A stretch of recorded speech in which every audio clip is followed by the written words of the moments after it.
And they have the nerve to get on Facebook and bash me and my girlfriend like we did something.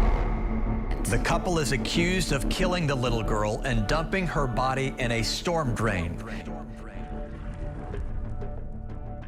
August 22nd of 2020, a 20-year-old woman living in Houston, Texas named Sahara Ervin would call the authorities to report her 2-year-old daughter missing. Her daughter's name was Maliyah Bass, and Sahara is telling the officers that her and her boyfriend, 21-year-old Travion Thompson, would take Maliyah outside to play on the playground for a bit. The playground was literally right outside the front door of their apartment. Following that, they would briefly leave Maliyah playing there unattended while her and Travion went back into the apartment to grab some food, closing the door behind them. According to Sahara and Travion, they exited their apartment roughly 5 minutes later, but when they did, the playground was empty and Maliyah was nowhere to be found. Frantically searching the playground and the surrounding area, they found nothing, so they decided to call the police.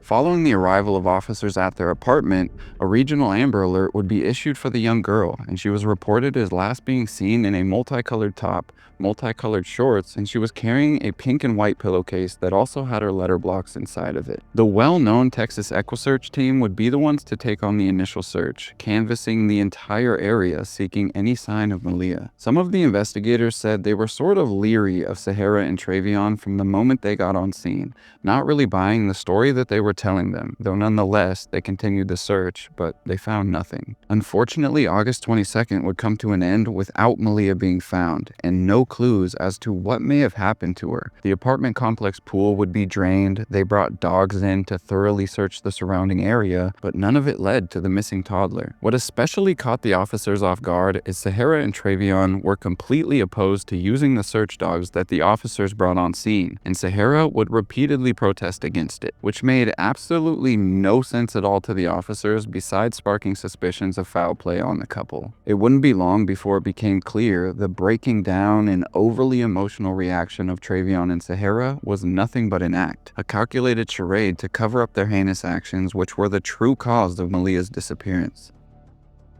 The very next day, early on August 23rd, 2020, a woman in the southeast area of Texas was going for her morning jog, which is something she would often do. On her route, she ended up running alongside Bray's Bayou, located there in Harris County, when she noticed something floating in the water. By the looks of it, she could tell that it wasn't just trash or anything, and it piqued her interest, so she headed over there to check out what this object was. And as she got closer and closer to this object, she quickly came to realize what she was looking at was the lifeless body of a young child. This woman, without hesitation, would make the call, reporting her findings to the local authorities, who would arrive on scene and tragically confirm what she found were the remains of young Maliyah Bass. The young girl was in rough shape when they found her, and she would sadly be pronounced dead on scene shortly after being examined. It wasn't long after the discovery that many people started to gather around the bayou where Maliyah was found, and that's when Sahara can be seen collapsing to the ground, sobbing uncontrollably upon learning the fate of her daughter. She's in the fetal position for quite some time and is just crying out in agony.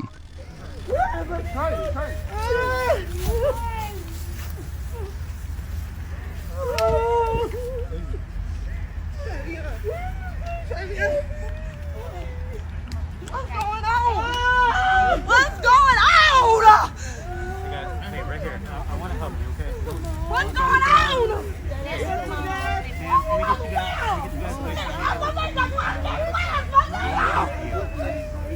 Where's Maliyah?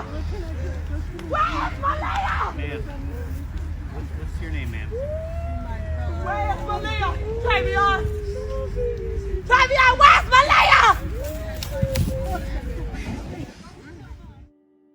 A little while after this, Travion would also speak to the camera in an emotional state, I believe being ABC 13's eyewitness, claiming that Maliyah was his baby, she knew her ABCs, and she was going to do great things one day. However, he would also go on to later claim that the Houston Police Department's efforts in searching for Maliyah were insufficient, and he would heavily criticize the police department. I mean, the couple's stories were all over the place, and they weren't really lining up with one another's version of events. And they have the nerve to get on Facebook and bash me and my girlfriend like we did something. And that's my baby. She know her ABCs. She know her 1, 2, 3. She know her colors. She only 2. She know how to sew very well because of us, me and my girl. She was smart. She was growing up to be something. You saw her The yesterday. last time I saw her was with my gal before my gal put her in a park. She came and gave me a hug and told me she loved me. This is her routine every day. My mama could tell you that she loves me. This is her routine to tell me she loves me, hug me. And I sit here and play the game. She come for me, you know, we eat and everything. That's the only reason why my gal came in the house, is to fix us something to eat, because we haven't ate.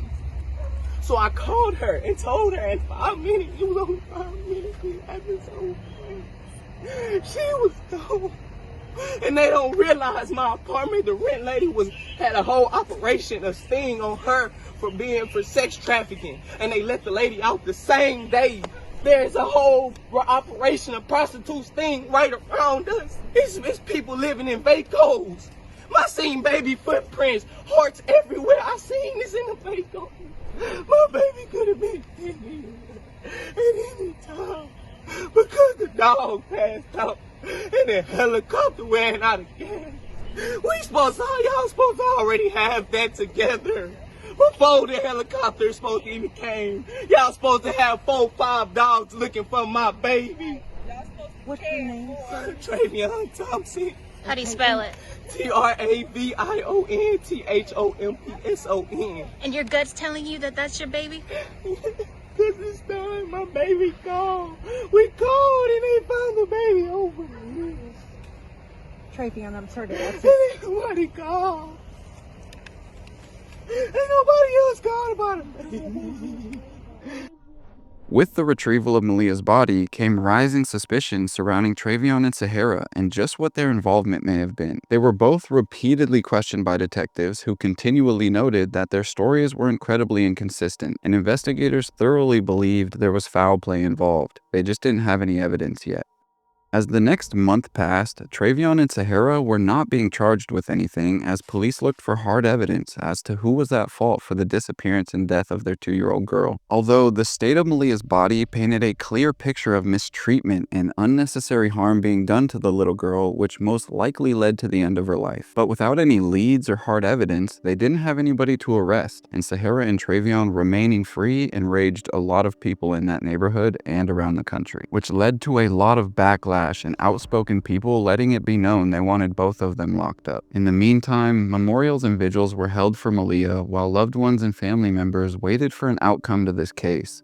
Maliyah's biological father would come out and speak about the situation and is hurt over it, saying he just wants justice for his daughter so he can truly lay her to rest. I really never got to be like a dad and tell her how life was and be a real father figure to her. I want the person who did it to come forward. I wanted to bring her down here and try to have something, a nice funeral for her. Right now, I just want to bust out crying, but I'm trying not to. Just thinking about it makes me sad. It makes me feel alone that she's not here. I don't have no choice but to be okay with it because they say that's the maximum that she can get. He claimed that he was my daughter's father, but I mean, he wasn't doing a good job because look where she's at. It's either you did it or he did it, or both of y'all did it. So you might as well tell the truth, because all I want to know is the truth.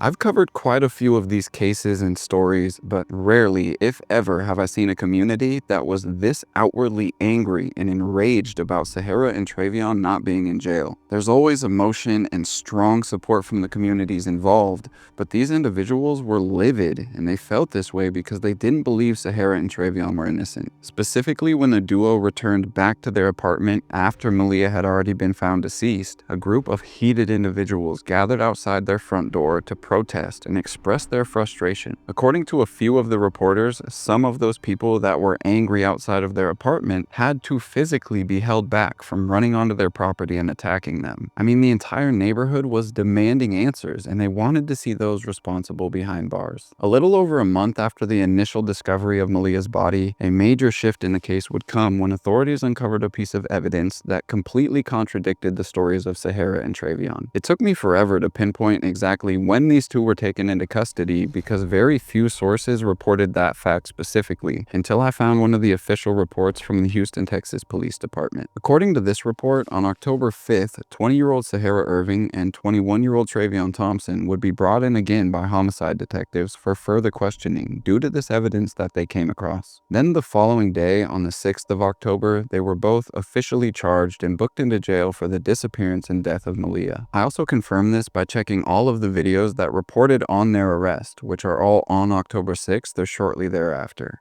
Now let's talk about what this evidence was, what it showed authorities, and how it led to the arrest of the deceitful duo. What investigators came across was surveillance footage that depicted exactly how the 2-year-old ended up in Bray's Bayou. The footage from that day shows Travion Thompson carrying a trash bag which almost certainly has Maliyah inside of it, and he carries it down to a trash can in the road and he puts it into the trash bin. Sometime later, Travion would return to the same exact area and take what he put into the trash can and dump it into the storm drain in the road, believing that was a better way to dispose of their evidence without getting caught. Little did he know that storm drain flowed right out into Bray's Bayou, and the specific one that he used wasn't too far upstream from the opening, which is exactly why Maliyah's body was already in visible sight by the following day. Investigators had a feeling from the start that foul play was involved, but now the evidence was piling up. Not to mention the autopsy that was conducted on Maliyah's body subsequent to all of this happening and the gut-wrenching details that it revealed. The Harris County Institute of Forensic Science would be the one to conduct the exam, and they reported that Maliyah's left forearm was completely broken. She also had extensive signs of blunt force trauma that came in the form of bruises shaped like loops, which those examiners at the time believed was the result of Maliyah being struck with a hanger-like object or an extension cord. With all the evidence they now had, and after her autopsy was concluded, her manner of death would be listed as homicide, changing this entire case to a murder inquiry. Once the duo was in custody, Travion would start blaming Sahara, saying she would use a hairbrush to deal out the mistreatment each night, and it eventually came out the reasoning behind all of this sick behavior was tied into Maliyah's potty training process and how it was upsetting to them, along with instances when Maliyah was not in bed on time and or would wake up too early.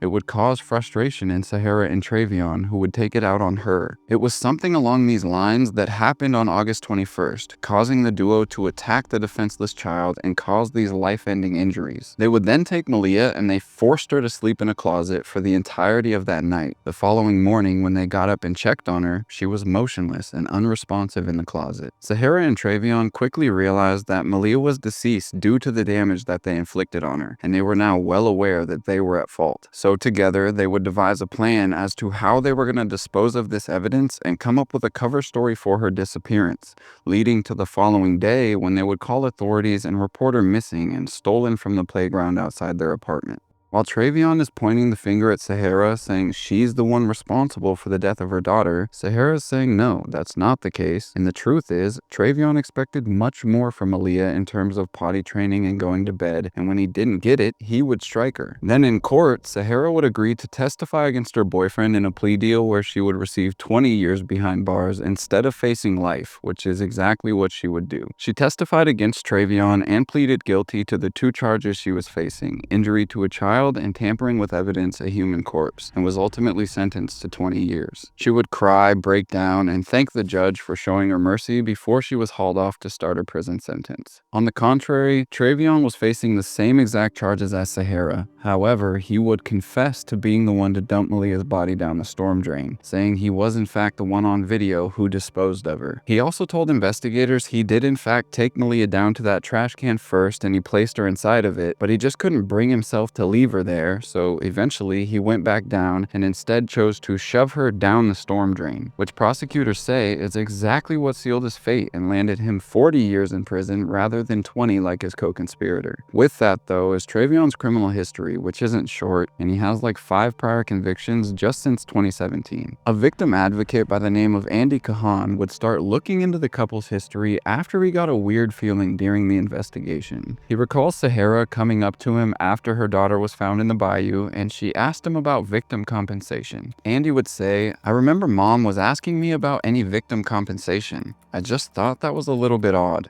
That's the last thing you're concerned about is anything you're entitled to." So that sparked an interest as to who it was he was even dealing with, so we started looking at Sahara and Travion's previous convictions. Remember, Mom was asking me about any victim compensation, anything. I just thought that was a little bit odd. When you look at his criminal history, he's had 5 convictions. This should have never, ever happened. Her death was a tragedy, but so utterly preventable because the system failed her miserably.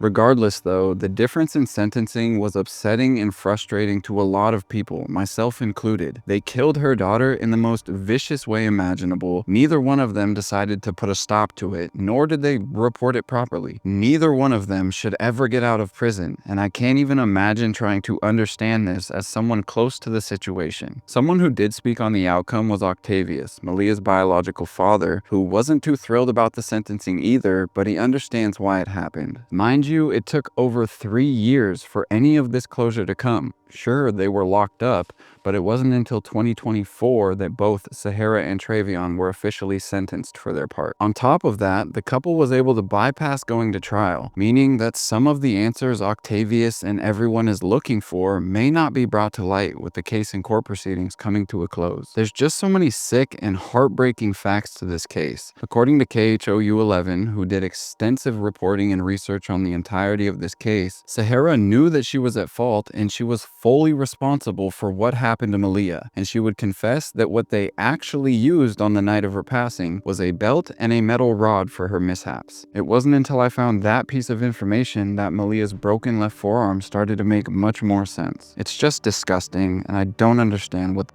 f is wrong with people.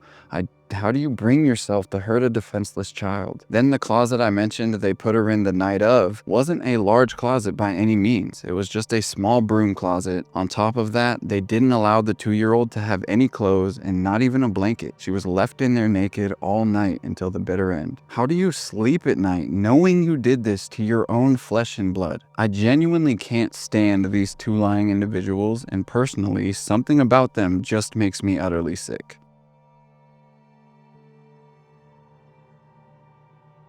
Maliyah Bass had truly touched a lot of lives, and she is being remembered by so many people. One person who is struggling to come to terms with this is Rosalie Jimerson, Maliyah's maternal grandmother. She recently just moved to Dallas so she could be closer to where Maliyah was buried, going to her gravesite as much as she possibly can.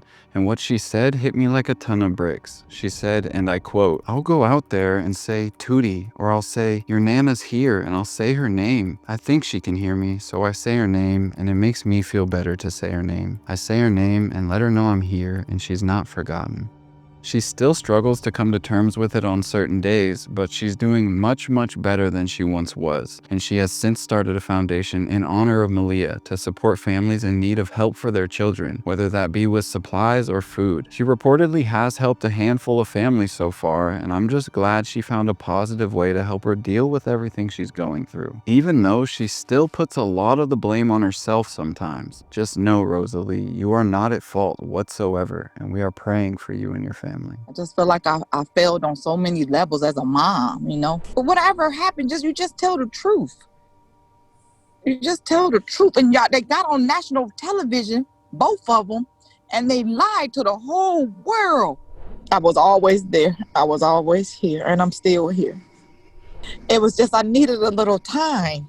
I just needed a few months. I just needed a few. And I told Sahara, it doesn't matter who it is, justice needs to be served. Then on the other side of this is Travion Thompson's mother, Angel Harris, who is infuriated with her son and his involvement with this case, saying she kind of wants to hurt both of them for what they did to 2-year-old Maliyah, which is how a lot of us feel. I'm mad because I want to hurt both of them. Wish that I could have seen something.